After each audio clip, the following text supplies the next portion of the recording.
We'll talk more about that in just a few minutes, Paul. All right, Ed, turning to breaking news happening right now. O.J. Simpson is out of prison this morning after 9 years behind bars for an armed robbery. The former NFL star released from a Nevada prison early this morning. The big question, though, will O.J. be moving to this area now that he's out from behind bars?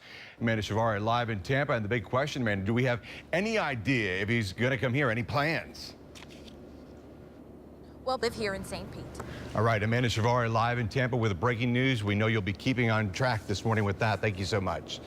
Meantime, happening today before the first play of the Bucs-Giants game at Ray J, some fans will be rallying, calling it a no to the knee, yes to the USA rally. Now, in last weekend's games, many NFL players took a knee during the national anthem, including Bucs star receivers Deshaun Jackson and Mike Evans. Their actions were part of a league-wide protest by players who used the game for highlighting what they see as oppression of black Americans. The fans' protest will begin at 1 o'clock. There are several locations around Ray J. Just look for a van with the American flag.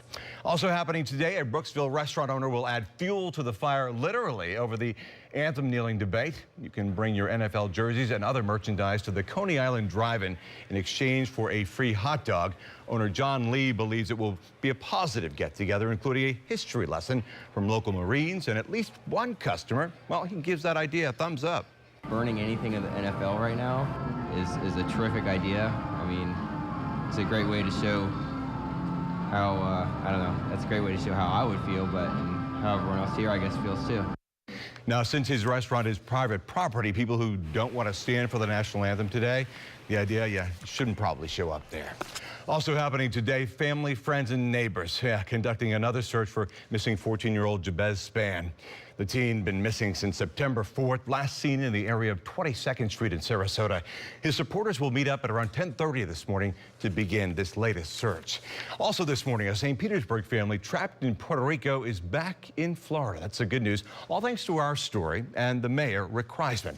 More than a week after Hurricane Maria struck the island, we learned the Sadiq family was running out of food and water. Mayor Kreisman actually watched our story, then contacted the CEO of Tropic Ocean Airways for help. A charter plane then picked them up, and they landed safely in Fort Lauderdale Saturday night. The family tells us they are just overwhelmed by so many people reaching out. Take a listen.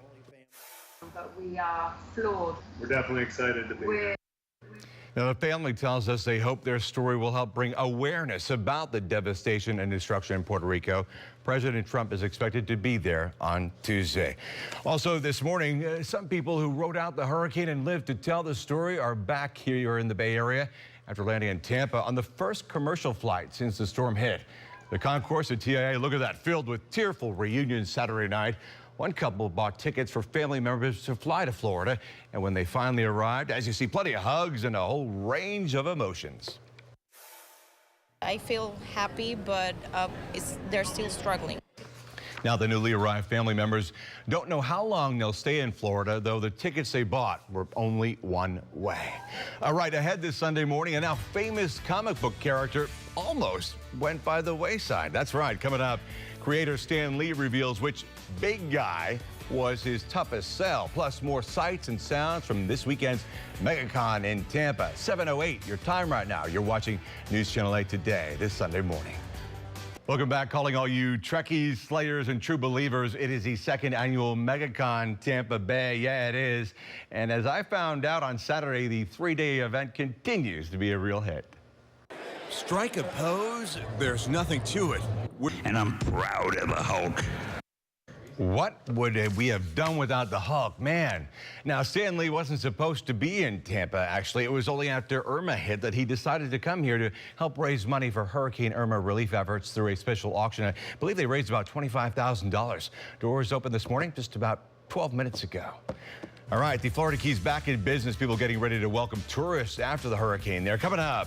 How things have changed ever since that storm blew through. And Ed, look, it's so beautiful there, but not like that, unfortunately, now. Yeah, that's right. Happening today, the Keys will officially reopen to visitors, and to make sure they return after the area was ravaged by Hurricane Irma, well, the Florida Keys Tourism Council has launched a $1 million advertising campaign promoting the theme, We Are One. Take a look. Together, we've picked up the pieces, and we're getting back to business. We are strong. We are resilient. We are one. The Florida Keys and Key West. The tourism industry employs about half of the Keys workforce. Well, you know what? It does look great, great there right now. It just makes me want to actually, go out, maybe prepare a few hours early right now and head to the beach out there today. Ed, what's it looking like? Well, this morning we're starting off with a little bit of cloud cover, especially those mornings, 72, 73. That's going to feel nice. I'm going to like that when I'm out on the street reporting, not bad. And for the running, jogs. A little bit more refreshing. Refreshing. There's your word. There's my word for the day. All right, Ed, thank you so much. Coming up, week 5 of the college football season. Can you believe it? It's already in the books. So coming up, can USF continue its bull run? You get that? Bull run over the opponents and remain undefeated? Well, Annie Sabo with the highlights next in sports.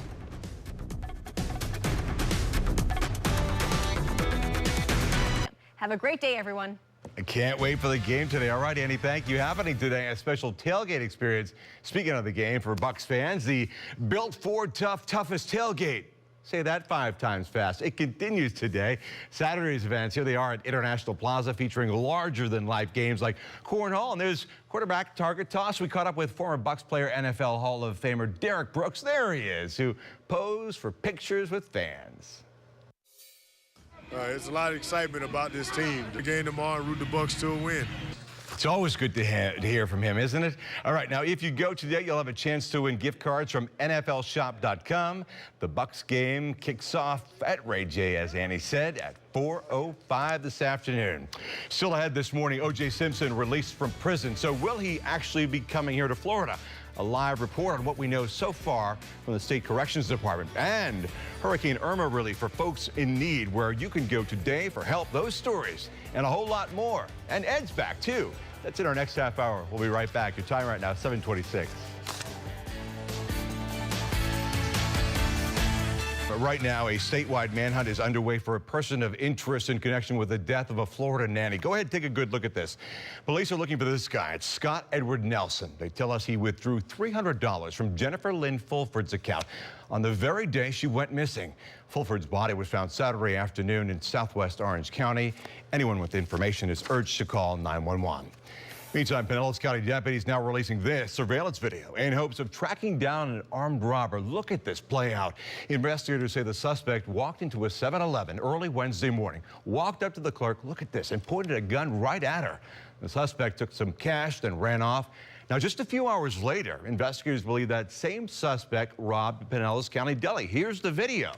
If you have any information on either case, you're urged to call police. Right now, people who need help after Hurricane Irma in Polk County now have a new FEMA center to go to. That new center opened Saturday in Bartow. It's at the W.H. Stewart Center on US 17. People can register for disaster assistance, also ask questions about FEMA programs. If they're owners, they can live in their rental property. This center will be open until Tuesday from 8 a.m. to 8 p.m. Now, before you get in line, make sure you have your Social Security number along with information about insurance, damage, as well as household finances. Well, folks in Pinellas County can also get hurricane assistance from FEMA today. It's happening at Fire Station 45 in Clearwater. Anyone who had property damage or loss from Hurricane Irma can stop by. You can also find out more information. It's all on our website, of course. It's up there at WFLA.com. Sad news to report this morning. The host and creator of Let's Make a Deal has died. Monty Hall's daughter says he died of heart failure at his Beverly Hills home. Of course, Let's Make a Deal debuted on NBC in 1963. The game, as we all know, it involves swapping prizes for others hidden behind doors, curtains, or boxes, leading to that famous question, do you want door number 1, door number 2, or door number 3? This morning, Monty Hall dead at the age of 96.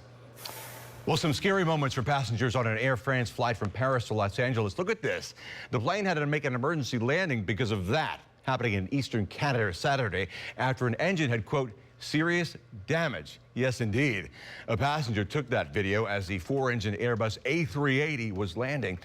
It shows the front part of the engine torn off, but the main part, it appears intact. Air France telling us this morning the crew handled the problem, quote, perfectly. The good news here, no injuries reported. Well, a new store is doing business in Tampa after Hillsborough County's new sheriff opened it with a battering ram. That's right. Sheriff Chad Chronister, you know him, says 511 Tactical on Northdale Mabry Highway will sell gear meant for law enforcement, first responders, and military. A big crowd on hand as the sheriff officially opened the store. Look at that, by breaching a prop door with a battering ram. It's been several years to be able to swing back in action.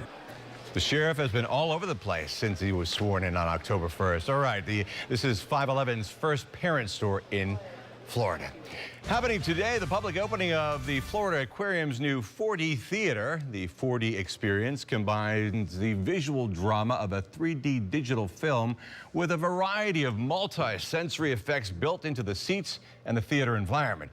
It is free for aquarium members and included in all general admission ticket purchases. Ed, I'm just trying to think about that right now. Imagine, if you will, we're sitting here, or imagine if you're at home, sitting there with 4D around you on the seats and all around you. What would that be like? An ultra-sensory experience of the news. Yeah, I wonder what that would be. Oh, boy. With us? But at least I could say that. At least I can sell it well. With us? So. I don't know. That may be a little too much. Way too much this morning. We'll just leave it with 3D right now. Let's take a quick check of what's happening.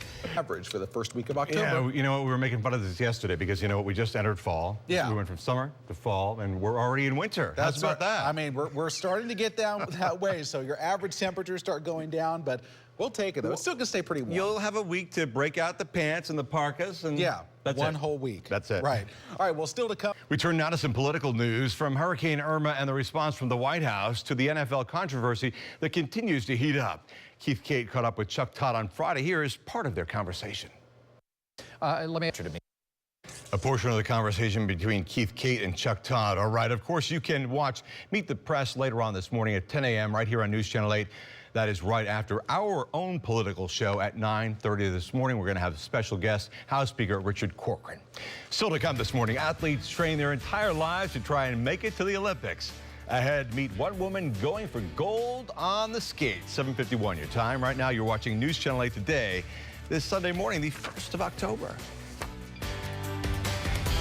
Welcome back. Jerika Tandeman is a speed skater from Kearns, Utah, and she grew up right next to the Olympic Oval, which inspired her to get into the sport. And this morning, she's the focus of our Going for the Gold segment. For more on that, here's Alexandra Graves. I just live. Right. Childhood dreams come true right there. Of course, our News Channel 8 sports anchor Annie Sabo will be at the 2018 Winter Games in Pyongyang. You can watch her Olympic reports throughout the month of February right here, of course, on News Channel 8. Well, Bond fans, I'm one of them. You are? Yeah, the 1977 James Bond film, The Spy Who Loved Me, one of my favorites, featured a Lotus sports car that transformed into a personal submarine. Yes, we remember that. Well, 4 decades later, British luxury automaker Aston Martin is planning to build a real personal sub. Unlike the movie, the vessel won't transform into a car, though, but it's still going to be seaworthy, with Aston Martin heading up the design and Triton Submarines producing the final product. Look at that, Ed. Yeah, I've always wanted one. You know, here we go. The price tag, drum roll, roughly $4 million each. And now I don't need one. Yep, you don't. Aston Martin, or you need a raise. Yes. Aston Martin plans to start shipping them to customers at the end of 2018. Okay. $4 million for that, baby. Yeah, well, you know, anything that says Aston Martin is going to be way outside of my price range. Me too. All right. Final check of the weather. Yeah. Thank you so much, and thank you for joining us this morning. Our next newscast is at 9. We hope to see you then in just about 1 hour.